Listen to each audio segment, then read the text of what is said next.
Hey everybody, this is Cousin with Rebellious Bowties. I'm going to go ahead and give you a follow-up tutorial where we discuss a couple of commonly made mistakes and hopefully how you can avoid them. It was very frustrating when I first started learning how to tie bow ties. A lot of things that can go wrong, but once you get it, you get it.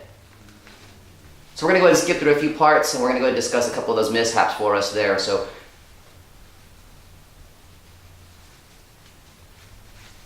Now since I'm right hand dominant, what I want to do is I want to go ahead and have this looped part right here on the opposite of my dominant hand for us there. This is going to go ahead and make that first part of your bow for us right there.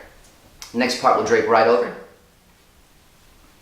You're going to take these two guys and pull them forward. Now again, what that makes for you is it makes this little loop right back here. That's a really important part for you there too.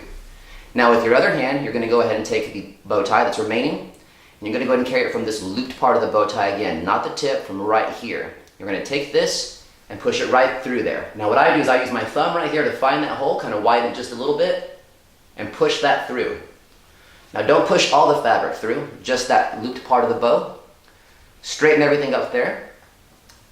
Now what I like to do from here is I like to go ahead and hold on to both those loops, use the rest of my fingers to pinch the bow tie, and just tighten everything up.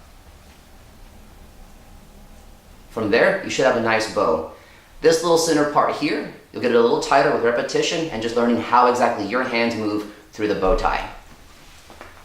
With some practice and a lot of patience, you should have a nice bow tie as well.